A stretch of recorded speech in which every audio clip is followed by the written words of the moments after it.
नमस्कार, स्वागत है आपका। खबरें अभी तक देख रहे हैं आप, मैं आपके साथ मुमताज खान हाजिर उस वक्त अपनी खास पेशकश 24 की खबर लेकर आपके दरमियान, जिसमें हम कोशिश करते हैं 24 के मद्देनजर तमाम अहम सियासी खबरों पर नजर बनाए रखें, उन खबरों की तह तक पहुंचे। तो चलिए शुरुआत करते हैं आज के खास कार्यक्रम। राजस्थान के पाली में प्रधानमंत्री नरेंद्र मोदी पहुंचे। उन्होंने संबोधन दिया। उन्होंने इस दौरान विपक्ष पर जमकर निशाना साधा। मोदी ने कहा, मैंने सुना है यहाँ खुद को जादूगर कहने वाले सीएम अपनी हार से इतने बौखला गए हैं कि उन्होंने मीडिया को भी धमकाना शुरू कर दिया।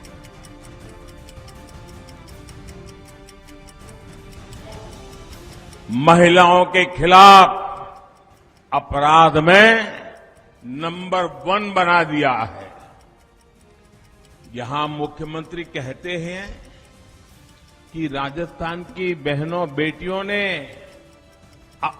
पुलिस थाने में जाकर के उन पर जो अत्याचार हुए, जुल्म हुए, उसकी जो शिकायतें, फरियाद दर्ज की हैं, यहां के मुख्यमंत्री कहते हैं कि ये सारी शिकायतें फर्जी है।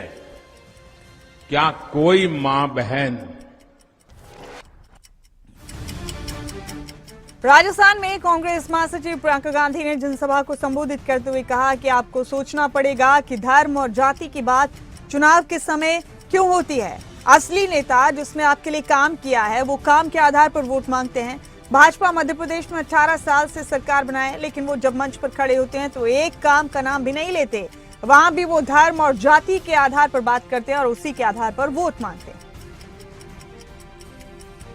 भाजपा के जो ज्यादातर नेता आते हैं वो धर्म की बात करते हैं, जाति की बात करते हैं।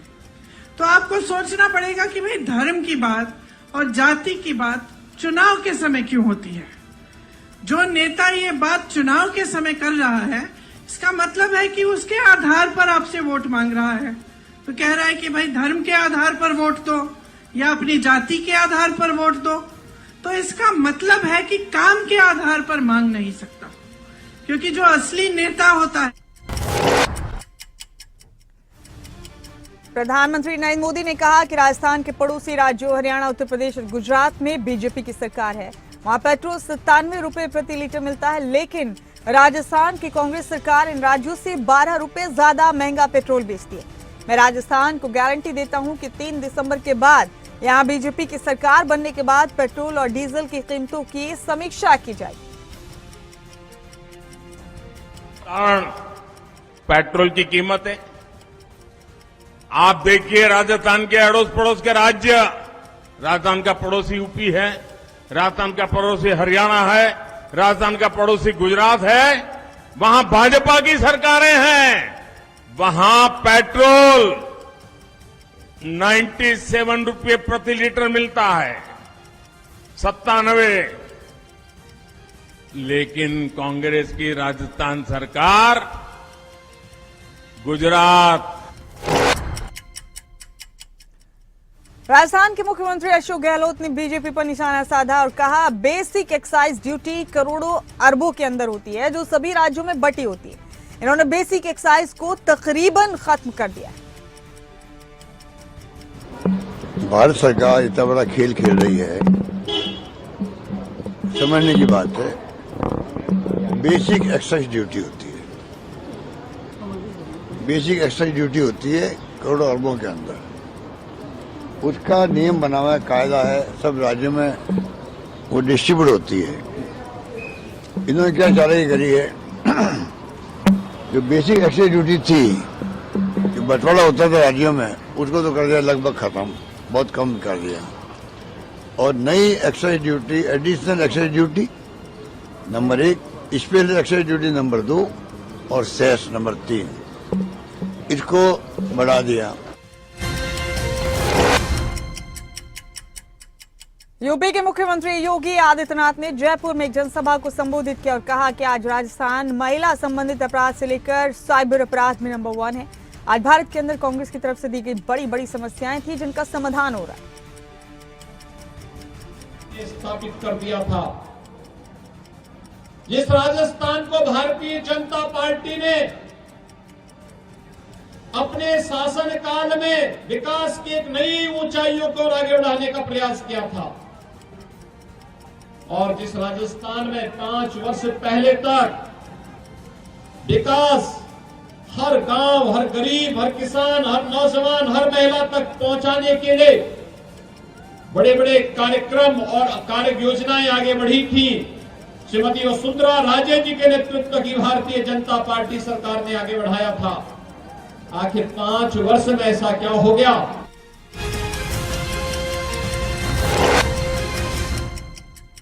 जयपुर में केंद्रीय मंत्री प्रहलाद जोशी ने कहा, कांग्रेस ने 3 दिन पहले कहा था कि 156 सीटें आएंगी। मैंने कहा था अगर इतना आता है तो भी मैं आपका सम्मान करूंगा। आज उन्होंने विज्ञापन डाला है कि कांग्रेस की लहर है। इस लहर की स्थिति ऐसी है कि उनके मुख्यमंत्री की सभा में जनता नहीं आ रही, कई प्रत्याशियों को गांव में घुसने नहीं दिया जा रहा और अब के हालात ये है कि कांग्रेस 5 साल सोती रही और अब विज्ञापन दे रहे हैं। जो वादे किए थे वो एक भी पूरे नहीं किए, अब नया झूठ बोलना शुरू कर दिया। जनता को आपके झूठ का पता है, आप किसी भी हालत में 56 सीटें पार नहीं कर सकते। आज एडवर्टाइजमेंट दिया है कांग्रेस का लहर है। कांग्रेस का लहर कहाँ है? विज्ञापन में है क्या? और कांग्रेस का लहर का स्थिति ऐसे है, मुख्यमंत्री के सभा में लोग नहीं आ रहे, जनता नहीं आ रहे हैं। इनके कई प्रत्याशियों को गांव में अंदर घुसने नहीं दे रहे हैं और आज का इनका स्थिति ये बन गया है कि वो सिर्फ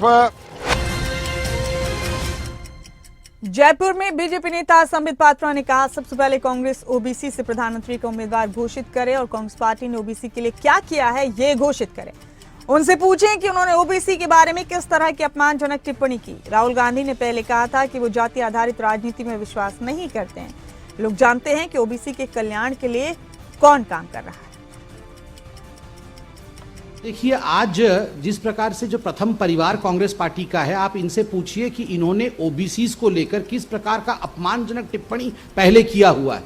राहुल गांधी के उस बोल को देखिए जहां वो खुद पहले कह रहे हैं कि मैं जातिगत राजनीति पर विश्वास नहीं करता हूं और मैं इस प्रकार की बातें नहीं चाहता हूं। अभी वो जिस प्रकार की बातें कर रहे हैं, तो स्वाभाविक रूप से यहां भटकाने की जो कोशिश हो रही है। आज ओबीसी का जो कमीशन है किसने बनाया है?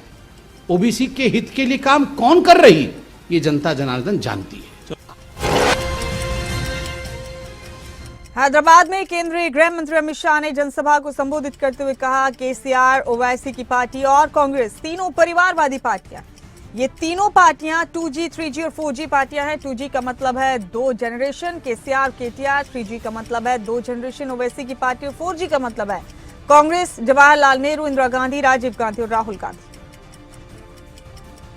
मित्रों, ये केसीआर, ओवैसी की पार्टी और कांग्रेस तीनों परिवारवादी पार्टियां हैं। ये तीनों पार्टियां 2G, 3G और 4G पार्टियां हैं। देखिए, 2G का मतलब है 2 जनरेशन, केसीआर और केटीआर। 3G का मतलब है 3 जनरेशन, ओवैसी की पार्टी। और 4G का मतलब है कांग्रेस पार्टी, जवाहरलाल नेहरू। तेलंगाना में बीजेपी के राष्ट्रीय अध्यक्ष जेपी नड्डा ने मलकाजगिरी में रोड शो किया। इस दौरान उन्होंने कहा कि तेलंगाना को केसीआर और बीआरएस का ग्रहण लग गया है। आपके पास 30 तारीख को इससे मुक्ति पाने का मौका है। तेलंगाना जिसको केसीआर का ग्रहण लग गया है, बीआरएस का ग्रहण लग गया है, उससे 30 तारीख को मुक्ति दिलाने का अवसर है और आप लोगों ने रामचंद्र राव जी को जिताकर कमल खिला करके इसको पूरा करना। तेलंगाना जिसको केसीआर का ग्रहण लग गया है, बीआरएस का ग्रहण लग गया है, उससे 30 तारीख को मुक्ति दिलाने का अवसर है और आप लोगों ने रामचंद्र राव जी को जिताकर कमल खिला करके इसको पूरा करना।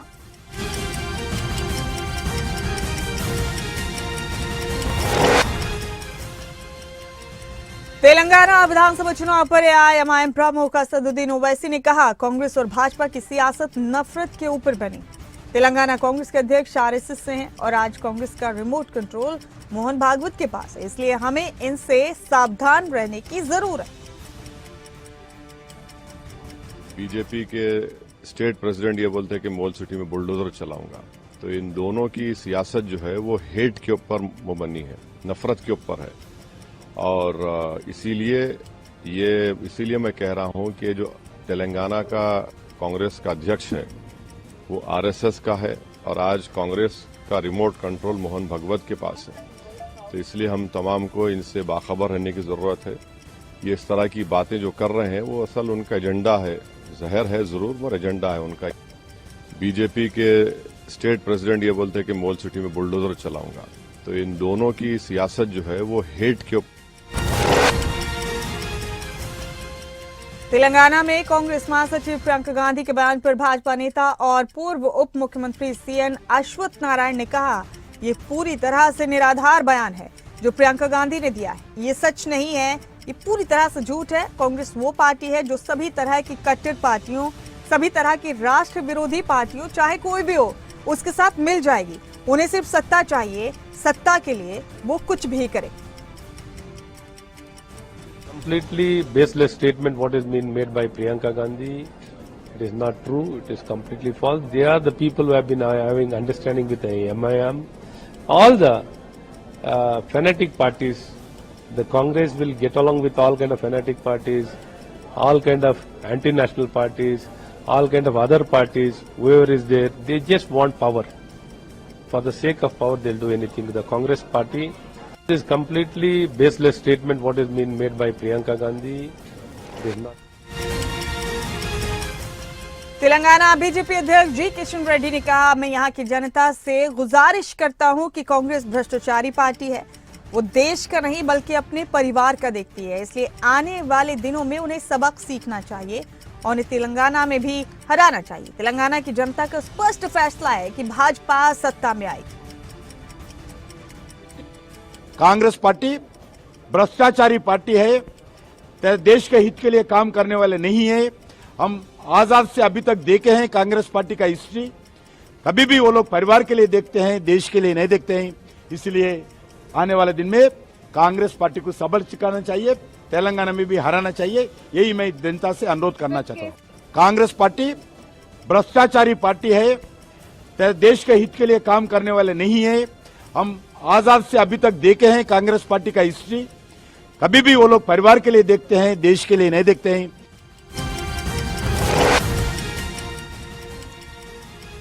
बीजेपी पर एआईएमआईएम प्रमुख असदुद्दीन ओवैसी ने निशाना साधते हुए कहा कि बीजेपी आरक्षण को लेकर झूठ बोल रही है, क्योंकि तेलंगाना और आंध्र प्रदेश में मुसलमानों को जो आरक्षण मिल रहा है वो धर्म के आधार पर नहीं मिल रहा।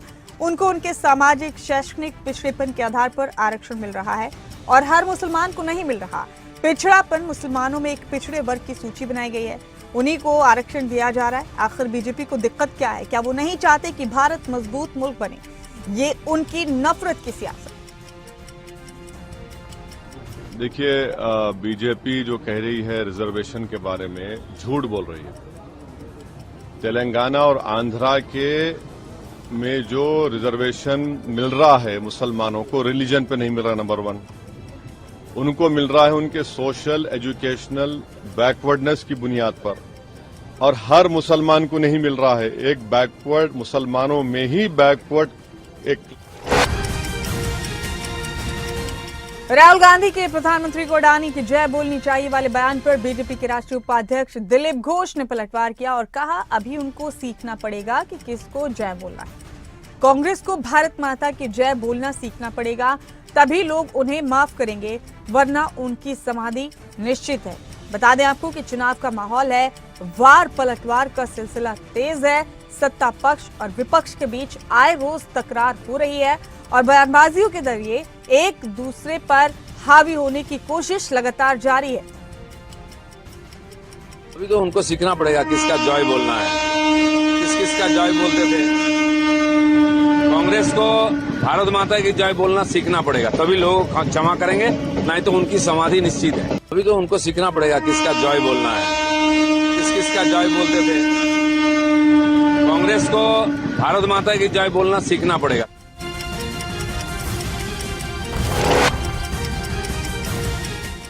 जम्मू कश्मीर में नेशनल कॉन्फ्रेंस के उपाध्यक्ष उमर अब्दुल्ला ने कुलगाम में एक जनसभा को संबोधित करते हुए कहा, हमें कहा गया था कि कश्मीर में अगर बंदूकें हैं तो आर्टिकल 370 के कारण, अगर कश्मीर में अलग सोच रखने वाले लोग हैं तो सिर्फ धारा 370 के सबब है। अगर आर्टिकल 370 हटी तो बंदूकों से राहत मिलेगी और सब कुछ ठीक हो जाएगा। अभी एक हफ्ता भर भी नहीं हुआ जब इस इलाके में मुठभेड़ हुई थी, 5 लोग मारे गए। हमें कहा गया था कि कश्मीर में अगर बंदूक है तो 370 की बदौलत, अगर कश्मीर में अलग सोच रखने वाले लोग हैं वो सिर्फ 370 की बदौलत, अगर 370 हटा तो यहाँ हम बंदूक से भी नजात हासिल करेंगे और यहाँ सारा कुछ ठीक हो जाएगा। अभी हफ्ता नहीं हुआ, इसलिए इलाके में पिछले दिनों एनकाउंटर हुआ, 5 लोग उसमें मारे गए। बिहार में नेता प्रतिपक्ष विजय कुमार सिन्हा ने कहा, जब से गठबंधन की सरकार आई है पोस्टमार्टम की रिपोर्ट भी गलत आती है और थाना प्रभारी खुलकर अपराधियों के पक्ष में खड़े रहते हैं। बिहार में सत्ता पोषित नरसंहार चल रहा है। सत्ता में बैठे लोग खुलकर नरसंहार कर रहे हैं और प्रशासन अपराधियों को बचाने का खेल खेल रहा है और इस तरह से केस डाइवर्ट करता है। अपराधियों का मनोबल बढ़ता है कि हमको पैसे पर छूट जाएंगे, कोई हमको कुछ नहीं बिगाड़ेगा। और ये 1 वर्ष से जब से ये महागठबंधन की सरकार है, पोस्टमार्टम भी गलत रिपोर्ट देता है और एसपी और थाना प्रभारी खुल करके अपराधियों के पक्ष में खड़ा होता है। जो सत्ता के लोग इशारा करता है, क्यों इससे भ्रष्ट पदाधिकारी की इतनी हत्याएं हो रही है? सरकार की क्या व्यवस्था है इसको रखने का? उच्च स्तरीय इसकी जांच करावे, सीबीआई से जांच कराए। तेलंगाना चुनाव को देखते हुए प्रशासन अलर्ट दिखाई दे रहा है। विधानसभा चुनाव के प्रचार के बीच सीएम केसीआर की बस की जांच की गई। चुनाव दस्ते ने गुंडलापल्ली टोल गेट के पास करीमनगर में सीएम केसीआर की बस की जांच की। बता दें कि मतदाताओं को लुभाने के लिए कई उम्मीदवार पैसों और शराब का लालच दे रहे हैं और इसी सिलसिले में चुनाव दस्ता लगातार छापेमारी कर रहा है। बता दें आपको कि तेलंगाना की 119 सदस्यीय विधानसभा के लिए 30 नवंबर को मतदान हो रहा है और मतगणना 3 दिसंबर को होगी। केसीआर इस बार 2 सीटों से चुनाव लड़ रहे हैं, तो इलेक्शन कमीशन की तरफ से पूरी तरह से सुरक्षा व्यवस्था चाक चौबंद की गई है। मुख्यमंत्री की बस की भी तलाशी ली गई है। केसीआर की बस की जांच के दौरान जानने की कोशिश की गई कि कहीं पैसा बांटने की तैयारी तो नहीं है। तो चुनाव में सिक्योरिटी के मद्देनजर तमाम तरह के एहतियात बरते जा रहे हैं और जोर शोर से चुनाव की तैयारियां जारी।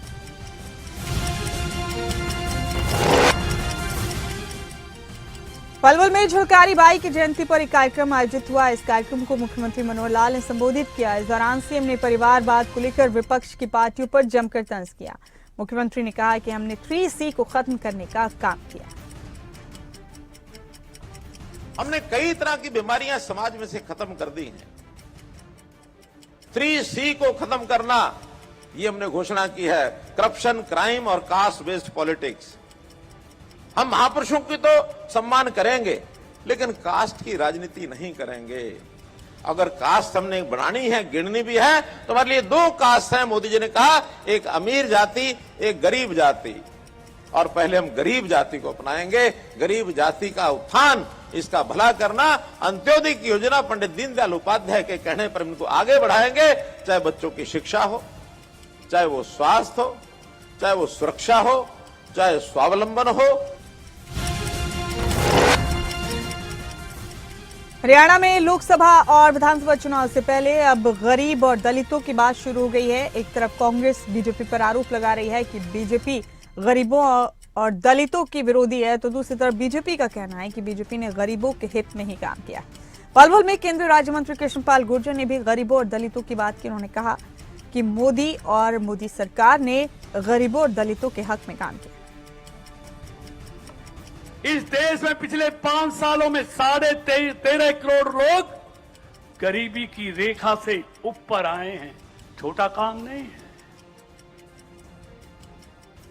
मतलब मोदी और मनोहर जी की सरकार ये जानती है, जब तक इस देश के गरीब को, दलित को, पिछड़े को, शोषित को, पीड़ित को जब तक हम मजबूत नहीं करेंगे, अंतिम पंक्ति से अगली पंक्ति में नहीं लाएंगे, कभी भी हमारा प्रदेश, हमारा देश विकसित भारत और विकसित प्रदेश।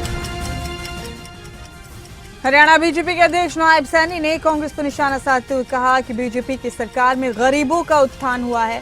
साथ ही नायब सैनी ने गरीबों और दलितों की बात करते हुए पीएम मोदी और सीएम मनोहर लाल का शुक्रिया अदा किया।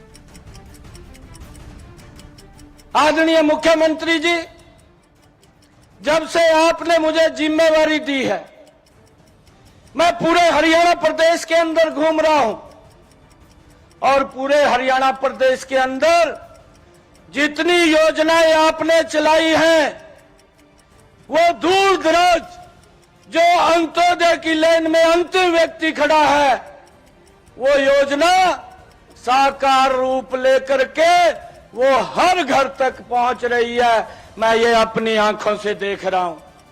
जो आपकी सोच है, जो आदरणीय नरेंद्र मोदी जी की सोच है, क्या हमारी सरकार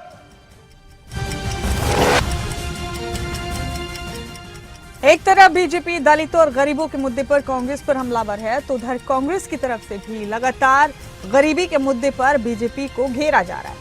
हरियाणा कांग्रेस के अध्यक्ष उदय भान ने बीजेपी पर तंज कसते हुए बीजेपी को गरीब विरोधी बताया। में बढ़ेगी ओल्ड पेंशन स्कीम, जो कर्मचारी हैं, पूर्वांचल के भी काफी कर्मचारी हैं, उनको ओल्ड पेंशन स्कीम के हिसाब से सबको पुराने कर्मचारी, उनको पुरानी पेंशन बाहर की जाए। दूसरा हमारा वादा है कि जो भी बुजुर्ग आदमी है 60 साल से ज्यादा, उस हर व्यक्ति को 200 रुपए रोज के हिसाब से 6,000 रुपए बुढ़े को और 6,000 बुढ़िया को 12,000 रुपए बुढ़े बुढ़िया को हम पेंशन देने का काम करेंगे।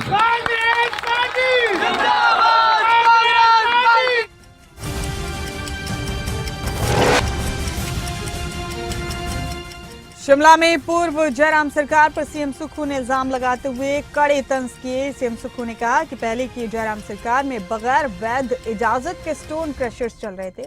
ब्यास बेसिन में 131 में से 63 की इजाजत पास नहीं थी। बिजली की बजाय जनरेटर के जरिए स्टोन क्रशर्स चल रहे थे। हिमाचल में पहले 5 साल में माइनिंग घोटाला हुआ है, जिससे राजस्व को 50 से 100 करोड़ रुपए का नुकसान हुआ। कमेटी बनाई थी, उस कमेटी ने फैसला लिया और ब्यास बेसिन में, जिसमें कुल्लू, मंडी, हमीरपुर, कांगड़ा के जो स्टोन क्रैशर्स थे, उसमें 131 के करीब स्टोन क्रैशर पाए गए। 3 स्टोन क्रैशर ऐसे थे जो नहीं चल रहे थे। लेकिन जब हाई पावर कमेटी ने हर स्टोन क्रैशर में जाकर देखा तो हमने ये पाया कि 63 स्टोन क्रैशरों के पास वैलिड लीज ही नहीं है। तो जिनके पास वैलिड लीज नहीं तो वो स्टोन क्रशर चल।